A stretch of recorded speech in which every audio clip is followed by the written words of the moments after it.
Okay, I made good progress today. Uh, anyways, I've turned this around. I'll show you what I got done. Got the other running board off. Got all the electrical pulled from the front end. Got this fender well pulled out. Hood latch. The AC system. Got this fender well pulled out.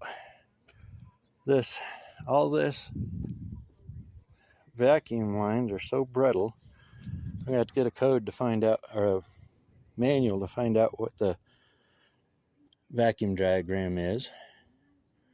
I'm about ready to start pulling the core support, but I'm soaking those bolts. This side has a little bit of rust right here. I'll find out more when I take it off. But the worst has a hole here, or starting to. But this side is the worst, as you can see. I mean, that is just flaking apart. Plus the inside, this hole's all rusted out. This inner panel is starting to go. So this piece all the way down to about here will get replaced, which means I gotta take these two off from the bottom. I've been looking at it, so when I Z the frame, I'll cut it right on this straight edge, straight across, down, and then straight across the bottom. That'll put me just behind the sway bar. The other side doesn't have that on this side. So I'm going to take a measurement off the sway bar mount and transfer it to this side here and stuff. And then I'll go ahead and lower the front. But problem I'm looking at with the back, let me go to the other side. I know I'm back and forth on different sides. Over here, I wanted to Z it right here, but the problem is where the radius arm mounts. By Zing it, that's going to put the radius arm tilted up. So I'm thinking what I'll do is I'll come back here and cut the radius arm mount and Z it here up the 3 inches, and then I'll make some kind of new mount or something for that back here to tie into the frame, keep it from moving, or else weld it to the plate here. Just have to move my emergency cable mount. Yeah, been looking at that because a new radius arms to lower this and new I-beams is like $1,700 to $2,000. I don't have that kind of money. I'm on a budget. So, but yeah, looking at this shock, just noticed it. Looks like it's almost rusted through. I'll be able to pull the ECM out and fill that hole because I don't have electric fuel injection. And that's what tied in there. This tied into the main fuse panel that sat on the fender well. So I have to go through that, figure that out with a wiring diagram.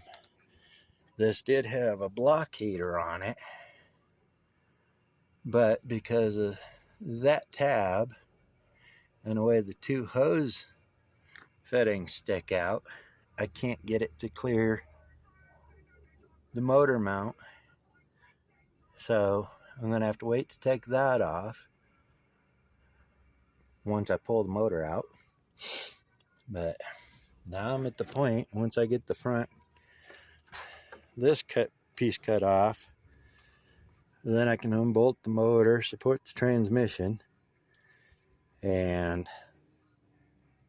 pull the block out. And then I can take that heater out.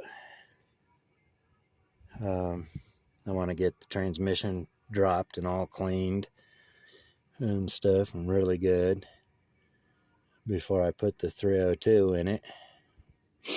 But I'm going to need it out of the way once I Z the frame so I can redo the transmission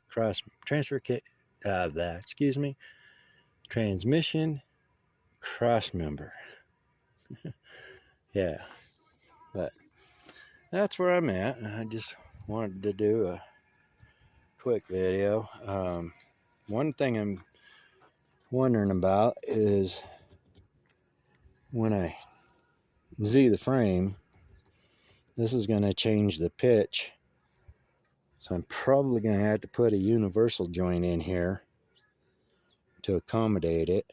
Might have to put two, one up here somewhere and one down here somewhere, but I don't want to lose that slip joint in case I ever get in an accident.